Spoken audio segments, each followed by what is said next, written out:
علامہ نفیس احمد صدیقی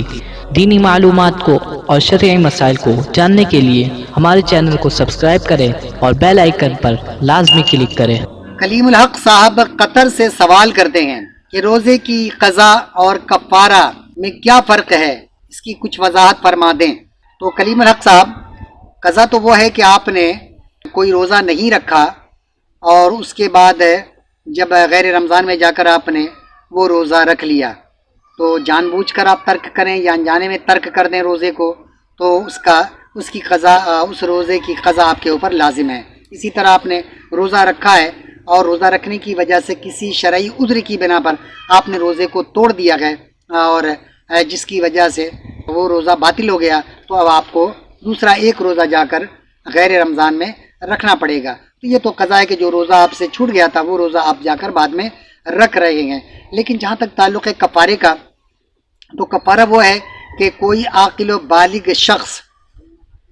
رمضان المبارک میں روزہ رکھنے کے بعد بغیر کسی شرعی عذر کے اس نے روزے کو توڑ دیا ہے، روزہ رکھ کر اس نے روزہ توڑا ہے۔ ایسا نہیں کہ سرے سے روزہ ہی نہیں رکھا، اگر سرے سے روزہ نہیں رکھے گا تو جا کر غیر رمضان میں ایک روزہ رکھنا پڑے گا۔ لیکن اگر وہ عاقل و بالغ شخص ہے اور کوئی شرعی عذر نہیں ہے، روزہ رکھنے میں ایسا بھی نہیں ہے، روزہ رکھنے میں وہ ہلاکت کی نوبت آ جائے گی، کوئی شرعی عذر نہیں ہے، اس نے روزے کو توڑ دیا ہے رکھنے کے بعد، تو ایسا شخص نہ صرف یہ کہ ایک روزے کے عوض ایک روزہ قضا بھی کرے گا، بلکہ اسے کفارہ بھی ادا کرنا پڑے گا۔ روزے کی قضا اور روزے کا کفارہ، ایک تو روزے کی قضا ہے، میں نے بتا دیا کہ آپ نے روزہ رکھا ہی نہیں ہے یا کسی شرعی عذر کی بنا پر روزہ آپ نے چھوڑ دیا ہے، روزے کو توڑ دیا ہے، تو ایسی صورت میں آپ کو بعد میں جا کر ایک روزہ رکھنا پڑ جاتا ہے۔ مثال کے طور پہ اگر خاتون ہے، اس کو روزہ وہ رکھی ہوئی ہے اور اس کو دوران روزہ مینسنس کا سلسلہ شروع ہو جاتا ہے، تو وہ جا کر غیر رمضان میں جتنے دنوں روزہ اس سے ترک ہوگا وہ اتنا ہی روزہ جا کر وہ رکھے گی۔ کوئی شخص بیمار پڑ جاتا ہے روزے کے دوران، تو وہ جا کر غیر رمضان میں جو روزہ اس نے بیماری کی وجہ سے ترک کیا ہے وہ روزہ جا کر غیر رمضان میں ایک روزے کے عوض ایک روزہ ہی رکھے گا۔ لیکن جب جان بوجھ کر بندہ روزہ توڑ رہا ہوتا ہے اور کوئی شرعی عذر بھی نہیں ہے، روزہ رکھ کر روزہ توڑ رہا ہے اور وہ عاقل بھی ہے، بالغ بھی ہے، تو اسے، اور مسلمان بھی ہے، تو اسے چاہیے کہ وہ غیر رمضان میں جا کر نہ صرف یہ کہ ایک روزہ جو اس نے توڑا ہے وہ روزہ، بلکہ مزید 60 روزے اسے تسلسل کے ساتھ رکھنے پڑیں گے۔ تو کفارے کی 3 شکلیں ہیں۔ ایک تو یہ ہے کہ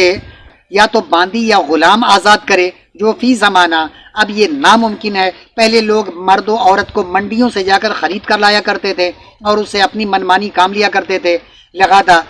تو جب روزے کے کفارے کے طور پر باندی یا غلام کو آزاد کرنے کا پیارے نبی نے حکم دیا تھا، لیکن فی زمانہ نہ کہیں انسانوں کی منڈی لگتی ہے، ہمارے ملک میں تو نہیں ہے، ہو سکتا ہے کسی ایسے ملک میں ہو جگہ اب بھی جہالت بالکل عام ہو تو وہاں ایسا ہو، لیکن ہمارے ملک میں یہ سلسلہ موجود نہیں ہے۔ تو مرد و عورت کو لوگ جو خرید کر یا تو آزاد کر دیا کرتے تھے روزے کے کفارے کے طور پہ، اور یا اس کی دوسری جو شکل ہے جس پر ہم لوگ عمل کر سکتے ہیں وہ یہی ہے کہ بغیر بلا ناغہ تسلسل کے ساتھ 60 روزے رکھنا۔ ایک وہ روزہ ہے جو آپ نے توڑا ہے، اس کے بدلے ایک روزہ رکھنا، اور کفارے کے طور پہ 60 روزہ رکھنا، یعنی آپ کو 61 روزہ رکھنا پڑے گا۔ اسی طرح اگر کوئی تسلسل کے ساتھ یہ 60 روزے نہیں رکھ سکتا تو پھر اسے چاہیے کہ ایک روزہ تو ہر حال میں اسے رکھنا پڑے گا۔ جو کفارے کا 60 روزہ ہے، اس کی جگہ وہ 60 مسکینوں کو، جو تیسری شکل ہے، پہلی شکل کیا ہے؟ غلام آزاد کرنا، باندی آزاد کرنا، یہ ناممکن ہے ابھی۔ دوسری شکل یہ ہے کہ تسلسل کے ساتھ بلا ناغہ 60 روزے رکھنا، تو یہ اگر کسی کے لیے مشکل ہے، رکھ نہیں سکتا، تو ایسی صورت میں اسے چاہیے کہ 60 مسکینوں کو، غریبوں کو جو واقعی مستحق ہیں، ان کو 2 وقت کا کھانا کھلانا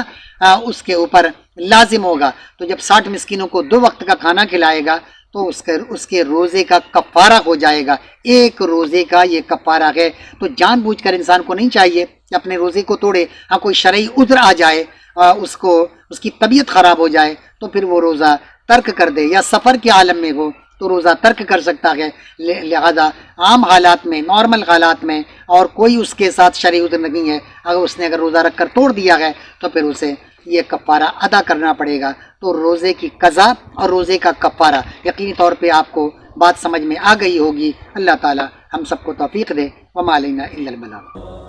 طلب العلم فریضۃ علی کل مسلم۔